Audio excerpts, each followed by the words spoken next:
Every morning, you promise yourself that today will be different. Hours go by and you've barely made any progress on your to do list. You blame your discipline. You blame your motivation. But what if that's not the real problem? When your mind is constantly pulled in different directions, even simple tasks begin to feel difficult. You stay busy but not productive. You work harder but somehow accomplish less.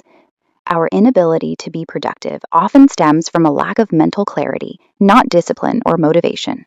Japanese philosophy offers habits to cultivate a clear mind. It's something you cultivate through small, intentional habits practiced every day.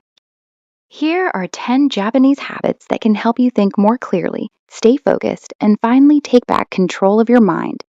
Every night, ask yourself these three simple questions. What did I receive today? What did I give today? And what trouble did I cause today? And these questions form the heart of a Japanese practice called Naikan, which means looking inward. Most of us end the day replaying our mistakes or worrying about tomorrow. Naikan gently shifts your attention in a different direction. Instead of asking whether the day was good or bad, it encourages you to notice what you've received from others, how you've contributed, and how your actions may have affected the people around you. It's not about judging yourself, it's about understanding yourself. Over time, this simple habit can replace mental noise with gratitude, self awareness, and emotional clarity. When your mind isn't carrying yesterday's emotional baggage, it has more space to focus on today. But understanding your mind is only the first step. The next is learning how to keep it from wandering. Imagine if you knew this moment would never happen again. You'd probably put your phone away, listen more carefully, notice the little details, and pay closer attention to the people around you.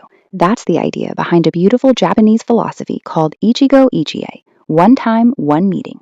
It reminds us that every conversation, every shared meal, every sunset, and every ordinary moment is unique. Once it's gone, it can never be experienced in exactly the same way again. Think about having dinner with your parents, meeting an old friend, or watching your child laugh. We often assume there will always be another opportunity.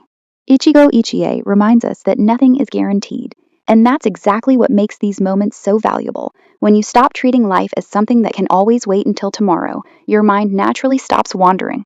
Instead of getting lost in yesterday's regrets or tomorrow's worries, you become fully present in today. And that's where true mental clarity begins. And presence isn't something the Japanese practice only in quiet moments. They begin teaching it from childhood. In many Japanese schools, students don't just study, they clean the school themselves. From sweeping the floors to wiping desks and cleaning hallways, children help care for the very place where they learn. The goal isn't to replace janitors, it's to build responsibility, respect, and mindfulness. It's a reminder that the spaces we live in quietly shape the way we think. A clean room won't solve every problem, but it gives your mind one less thing to fight against. And if the environment inside a building can calm the mind, imagine what happens when that building is replaced by an entire forest. In Japan, there's a practice called Shinrin-yoku, or forest bathing. Despite its name, it has nothing to do with water. It simply means immersing yourself in nature. No destination, no workout, no distractions. Just walking slowly beneath the trees, listening to the birds, feeling the breeze, and allowing your senses to wake up again. In today's world, our attention is constantly pulled towards screens, notifications, and endless streams of information. Forests do the exact opposite.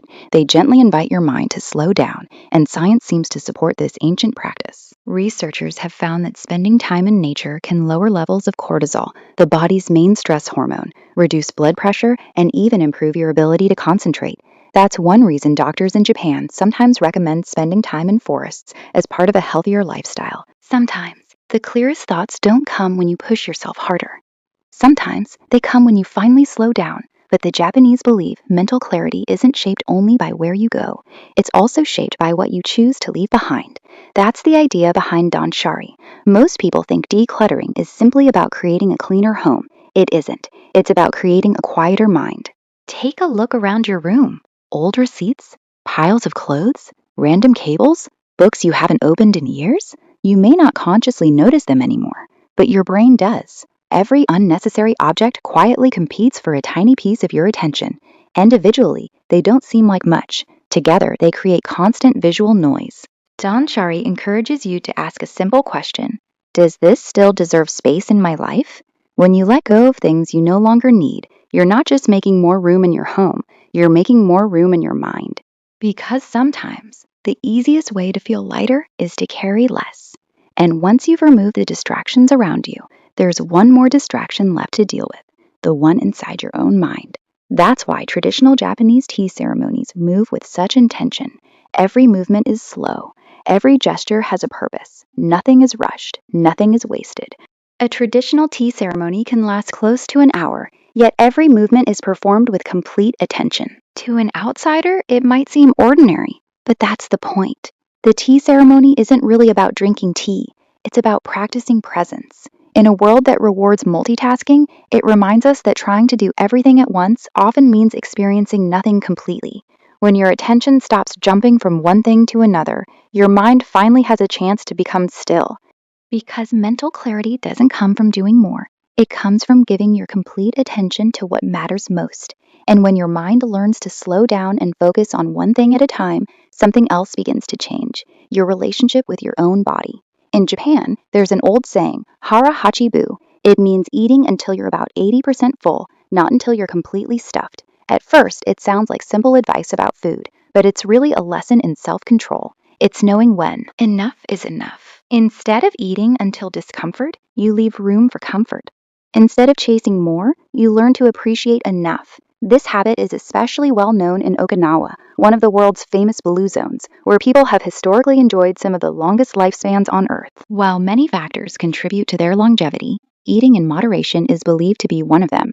A lighter body often leads to a lighter mind, and when you stop filling every empty space on your plate, you may also stop feeling the need to fill every empty space in your life. That same idea of enough extends far beyond food. In Japan, it's also reflected in the way people see beauty itself. This philosophy is known as Wabi-Sabi. In many parts of the world, we're taught to hide imperfections, to chase perfection, to fix every flaw.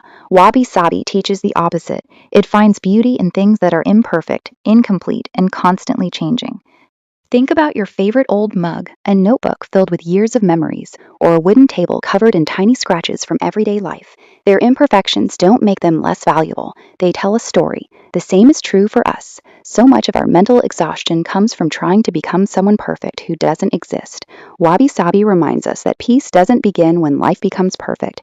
It begins when we stop demanding perfection from ourselves. And once your mind is no longer weighed down by perfection, there's only one thing left to do.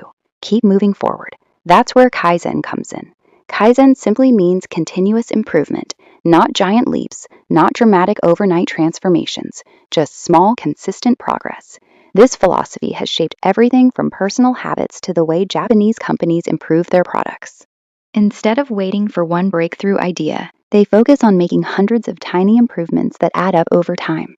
But before taking that next small step, the Japanese often practice something called mokuso, a few moments of quiet contemplation. It's a chance to pause, settle the mind, and begin with intention rather than impulse. The same principle applies to your life. You don't need to wake up tomorrow and become a completely different person.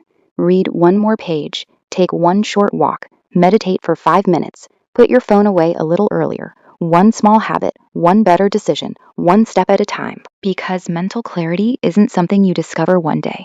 It's something you build, one small choice at a time. If you learned something new today, don't let it end with this video. Knowledge alone changes nothing. It's what you do with it that matters. So don't try all 10 habits. Just choose the one that resonated with you the most and start practicing it today. I'd love to know, which habit are you going to try first? Take care, and I'll see you in the next video.